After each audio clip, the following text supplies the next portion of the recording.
folks, my name's Savannah and you're watching Nerdcat 96.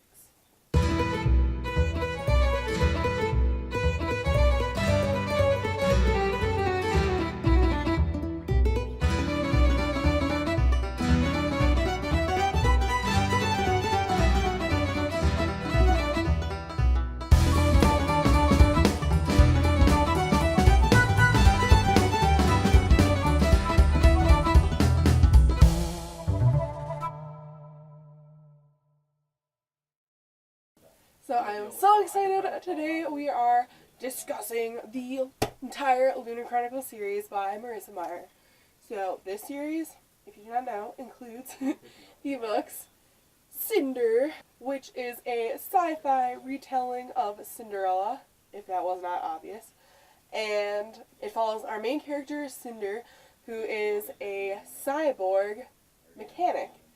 And it is the beginning of the storyline which carries on throughout the next 3 books. So if you haven't read these and you do plan on reading them, make sure to read them in order because they are not companion novels.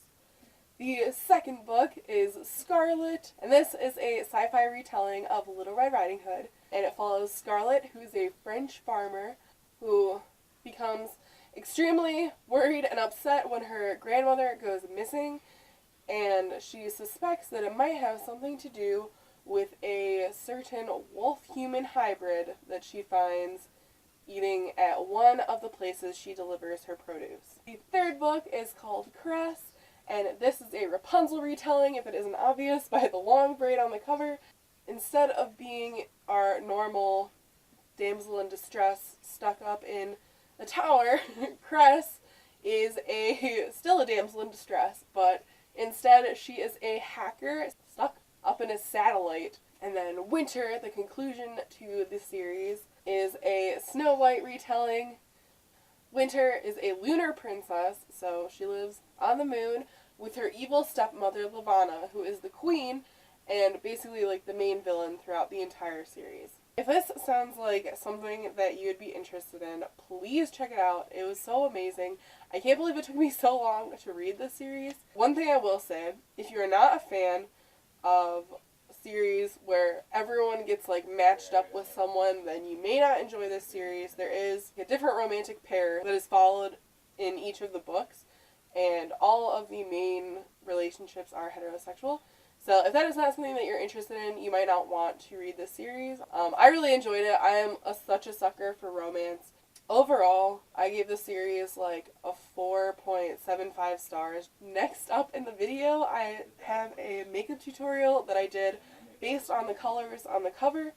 So if that is something that you'd be interested in, please stick around and check that out. Even if you haven't read the books, or I don't discuss any spoilers while I do the makeup tutorial. Otherwise, if you're not interested and you haven't read the books, this would be a good time to leave. If you have read the books and you are interested in all of my thoughts, please stick around. But if you aren't interested in the makeup tutorial, I will leave a timestamp so that you can skip to the part where I start talking about all of my spoilery feels.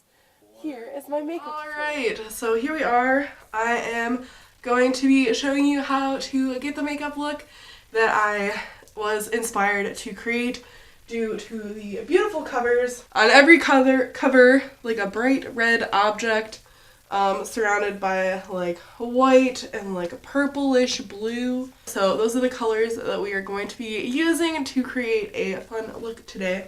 First things first, I always need my foundation because my skin is pretty red and not super clear.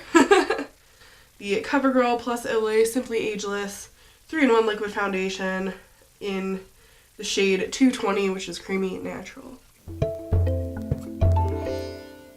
So to get the matte look, I am using the CoverGirl Vitalist Healthy Powder again in 725 Buff Beige. The next thing that I am going to be using is the Wet n Wild Mega Glow Highlighting Bar in Water 688. So as you can see, this is kind of like a highlighter with a bluish tint. So I'm just using a big powder brush because it makes it so that the stuff isn't as concentrated. You don't want like a solid blue face, that would look kind of weird. So you want to use a brush that is going to be like spreading it out pretty evenly. Oh my goodness. And I just like put it on my cheeks and temples. I put a little bit too much on my temple. One of the places that you might like put highlighter that I would suggest not putting this particular highlighter is like on your nose and your philtrum. I was kind of going for like an ethereal look to replicate like Lunar's, I don't know. Now that you have like a nice blue hue to your face, we're gonna do the eyeballs. First, I'm gonna use this tiny, like, it says brow / liner brush, but I was just like very precise with the eyeshadow when I was doing it, so I wanted to use a very small brush. The first palette that I'm gonna be using is the Concrete Runaway palette by Maybelline. I'm gonna be using this sapphire blue. With this one, I'm gonna start kind of in the middle of the eye and just make a little like half circle in the middle.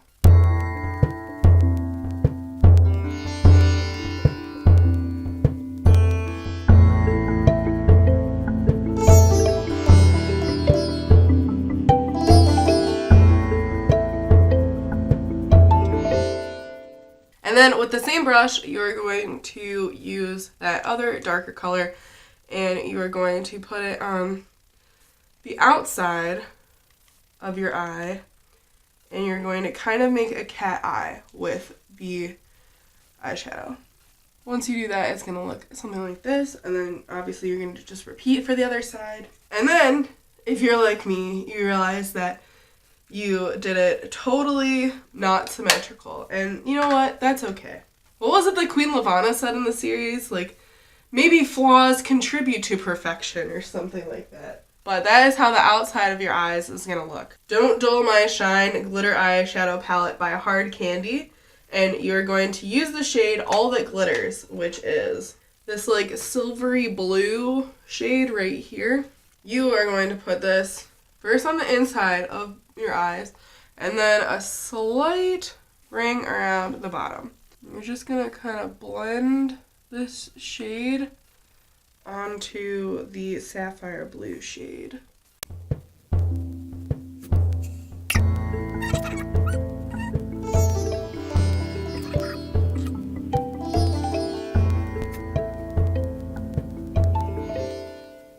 Obviously, to do this, you don't necessarily need all of these different palettes or anything like that.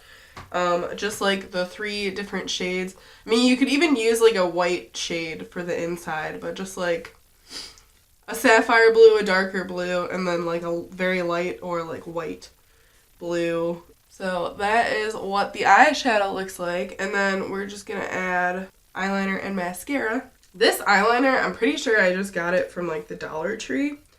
But it's like a standard like twist up eyeliner.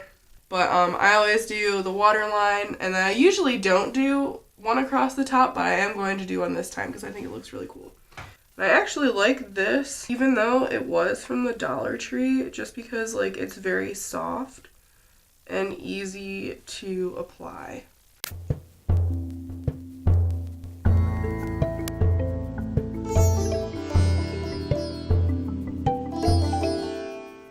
I don't know if you saw, but I did also draw the eyeliner underneath where we have the eyeshadow. And then we're going to put on some mascara.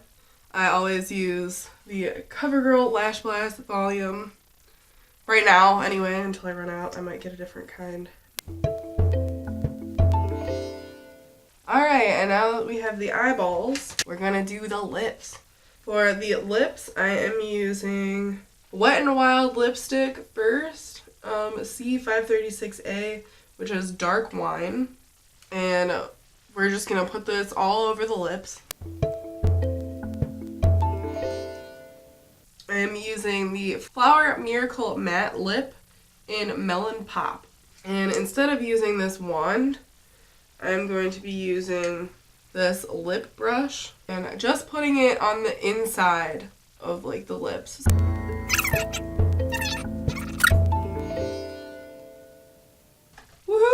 And we're done. cover-inspired makeup look. Thank you so much for sticking around. Now we're going to get into my spoilery thoughts. So I will try to go in order as much as possible, but I will probably be bringing up things from later books because of like foreshadowing that was in the certain book that I'm talking about. So if you have only read like part of the series, I would still say it's probably not safe to continue watching at this point. So let's start with Cinder, one of my favorite books in the series. One of the things that was just really upsetting was like how much people discriminated against Cinder. They were treating cyborgs like they're just not human, like they're more robot than human. She's still operating as a human being. Some of my other favorite characters in this book include Peony, who I'm really glad that they strayed from at least the Disney version of Cinderella. I'm not sure what happened in the original fairy tale, and had one of the stepsisters be nice.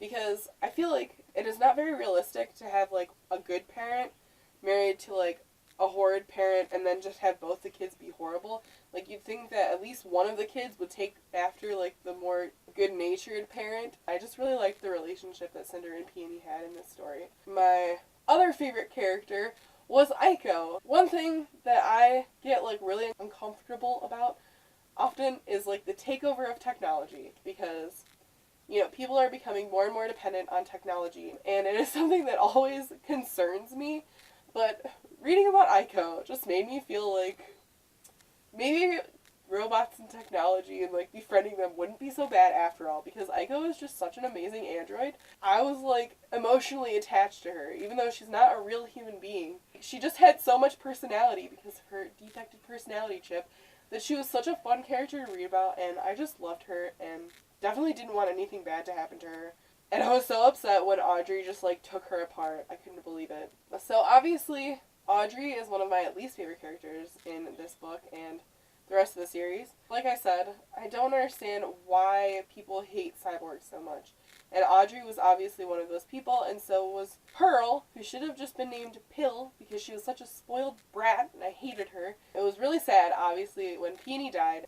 It was just making me so angry that her stepmother didn't know that she had had the antidote and tried to go and save Peony, and, like, she just couldn't because Peony was too far gone and wasn't able to drink the antidote, and it would have been wasted because Peony probably would have died before the antidote had taken any effect, and it was just the saddest part of the story. Other characters that we meet in here, let's talk about Prince Kai and the romance a little bit. From the first chapter, we start to kind of develop a relationship with Prince Kai. Way before the ball. I definitely prefer that over, like, oh, they met at this ball and the prince was just, like, totally taken aback by her and, like, had to have her. Because that just kind of disgusts me, honestly. So I just really liked watching their, like, back and forth and everything. Like, he came to her to have his android fixed and to find Princess Celine, which it was really obvious that she was Princess Celine, right? So, yeah, definitely a 5-star book for me. And then the second book. So, this is a 4-star read. So I did like the book, but mostly I liked it because Cinder reappears in this book after she is stuck in prison in the last book. Not because I didn't like Scarlet, it's just I was very invested in Cinder's story, and so I just really wanted to only hear about Cinder. But Scarlet is, like, a cool character. I do like Scarlet pretty well. She knows how to use a gun. She's very, like, feisty and just aggressive and, like, headstrong. The thing that put this at only 4 stars and not 5 stars was pretty much her relationship with Wolf. So, like, I do really enjoy romance, but I didn't like her romance with Wolf for a multitude of reasons. Her grandmother disappeared, and Wolf shows up and is, like, trying to help her and stuff. And he has this tattoo that she already knows is associated with her grandmother's disappearance because that her dad told her that he saw these guys with, like, the tattoos. And then they were keeping her grandmother and they were torturing him. So we knew that Wolf was involved with, like, these guys. Even though he said he, like, ran away from them, I was like, no, he didn't. And it seemed like Scarlet was one of those people that's very strong-willed. So I felt like she wouldn't have trusted him, like, super quickly. I mean, she didn't trust him, like, right away, But then he offered to help her, and he was taking her to where her grandma was, and I just knew that something was off, but like Scarlet was just falling in love with him, and then she pretty quickly forgave him after he like gave her the key to escape. Once, we found out that he betrayed her, and she got locked up and got as much information as they could milk out of her. I don't know. I just didn't like Wolf that much. I mean, I'm glad that he did get her out of there and like did start helping her, but he was also like super obsessive about her. And, like, this whole alpha wolf thing is just really, like, weird to me. Enough said about that. I feel like we talked about that long enough. I did still really like this book. So, obviously, we saw Cinder, and then we got to meet Thorn, who is one of my favorite characters as well. It was just so much fun, like, escaping from prison with them and riding around on the Rampion. And we got Aiko back, which is just... hooray. I was so happy about that because Aiko, like I said, was one of my favorite characters in the first series. I was also really excited, even though I didn't like Wolf very much, I didn't like the romance so much, I was really happy that like Scarlet and Wolf and Cinder and Thorn were all going to meet when Cinder and Thorn decided to like bring the ship down in France to look for Scarlet's grandmare. It was just so funny to see how like self-conscious Aiko was about the size of the ship. And I guess Wolf did make himself useful at the end because he's going to let Cinder practice her lunar abilities on him. So that was one of the few good things that he did in this book. On to the next book in the Lunar Chronicles, Cress. So this was probably my top favorite book because Cress quickly became one of my favorite characters. And I know she's not physically strong, nor is she particularly brave. But she is a very smart hacker, and other than the fact that I'm not, like, that smart, she reminded me a lot of myself, because, I mean, I wasn't as sheltered as her, but I was, like, a pretty sheltered kid, and I was very awkward around people in general. I definitely, like, felt her feelings throughout this, like, entire novel. Reading this, I was, like, reminded of my, like, much younger self, and I was, like, cringing a lot, but mostly, like, oh, like, I've been there, I feel what you're feeling. I just wanted to protect her heart and stuff from Thorn, even though I was pretty sure I knew where things were going. What happened in here, aside from the romance? Because that seems to be all that I can focus on right now. When we got separated from Cress and Thorn, or from Thorn, because we were going to save Cress, that was really scary. I mean, I was pretty sure that they would survive, because it happened right in the beginning, and the book is called Cress, so if Cress, like, and Thorn both perished during the initial satellite falling, then I didn't think that that would be a very great way to title the book. I did not see Thorn going blind coming at all. He adjusted, I would say, pretty quickly to his blindness. I just really love Thorn as a character. You get to see him develop a lot in here because we spend a lot of time with him and Cress in the desert. I know he's like a big flirt and everything, and he was letting that android drape herself all over him, and that like hurt Cress's feelings. And I felt for her, but I was like, there must be something else going on, because I didn't think that Thorn was that much of a like douche. But I thought it was really funny when like the people took her to like sell her to the doctor. Obviously, we knew that the doctor was Dr. Erland, and she was going to be fine, and she was going to meet up with all of the other people, but Cress didn't know that, and she was freaking out, so I felt bad. And she thought that, Thorn didn't give a crap about her and stuff, and so that was really sad. But as soon as he figured out that she was gone, even though he was blind, he, like, chases after her and stuff and goes and finds her. At first, when Cress, like, hit the doctor over the head and tried to, like, run away, I was really worried that she was just gonna run off into the desert and, like, not see any of the other characters and realize that she was safe. And I was, like, just about to be, like, really mad if that was gonna happen. I just wanted all of my characters to be together. Oh! Did anyone else suspect that Dr. Erland was Cress's dad? I totally forgot that he had a daughter. Like, that we learned that he had a daughter in Cinder. I definitely did not see that coming at all. So that really caught me off guard. I just always pictured him as, like, this really old man. And so I wouldn't think of him having, like, a teenage daughter. It was also really depressing that as soon as Cress finds out that she has this dad, like, he catches the mutated Letemosis virus and dies. It was so funny how excited Aiko was about the escort droid that Thorn brought back from the desert for her. Scene on the roof when we're kidnapping Kai and it seems like we're about to die because the thaumaturge Sybil is up there.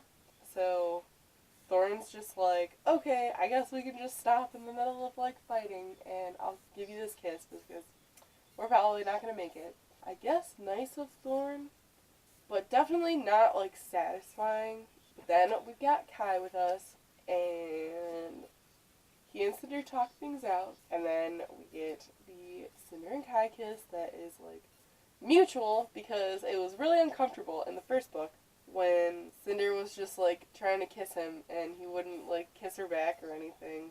We finally have the reciprocal kiss, and then we come to the conclusion of the entire series, Winter. We already knew Jason sold them out at the end of the last book, so I don't really like him, and I didn't really like him throughout the whole book. But I still liked him more than I liked Wolf. I did really like Winter, and I did really like Winter and Jason together, because Jason keeps her sane. It's hard to, like, really love Winter as a singular character, too. Like, I like her pretty well. She kind of reminds me of, like, an even crazier Luna Lovegood. Like, she was very entertaining. So that is one thing that I really enjoyed about her. And she was obviously very moral, very just sweet, and easily loved, and, like, adored by her people. So those are all really good qualities. But obviously she wasn't particularly strong in many ways, except for, I guess, I mean, she could be pretty strong as a leader. She, like, holds the hearts of everyone in her hands. I do think that that is, like, a good quality. But her refusal to use her powers, like, at all, like Scarlet was saying, which is another reason that I do really like Scarlet. She was a voice of reason in most areas, except for her own love life. Just made me think, your hair is orange or something. Like, I know she gave this whole example to Scarlet, where she controlled that one lady's mind who was, like, suicidal and made her happy so that she didn't kill herself at first, but she just killed herself later. And she used that as an example, but that's not an example of her doing something completely tiny. I don't know, it just seems like she could have had a little bit more control over her own mind. I mean, obviously, when she was with Scarlet and she was going to find the Queen's army and talk to them, it did end up being a good idea, and their numbers definitely helped to win the war in the end. But that was a crazy idea. Let's talk about Wolf being turned into this super extra wolf monster, because apparently he's just totally fine, even though they messed with all of his instincts. He, like, forgot about Scarlet and everyone for a second, but I guess, like, as soon as he sees Scarlet again, he's totally okay. Did Scarlet actually need to have her happy ending? Because if we are following the fairy tales, I'm pretty sure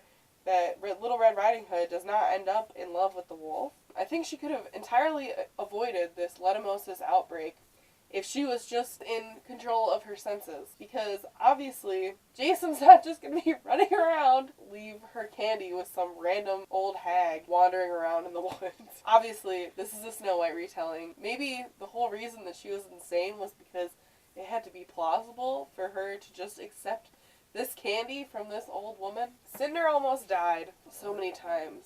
She was almost executed by Queen Lavanna. Cress and Thorn finally got it together. I really liked the girl time that Thorn and Kai had when Thorn was, like, flying him back to Earth after the kidnapping. He was just like, talk to me about Cress. What are your intentions? I know you like her. Oh, watching Cinder take control of her situation felt so good. Lavanna has taken my throne, even though she obviously does not feel at all like a princess. She wants to be high-fived instead of bowed to. She's just great. She's my favorite princess, I think, ever. Oh my god, when Cinder got stabbed, I was really worried that Cinder was going to die. If there's anything that I missed that you really wanted to hear my thoughts on, please leave it down in the comments and I will totally respond and answer your questions. Thank you if you have stuck around for this entire video. I make videos every Wednesday.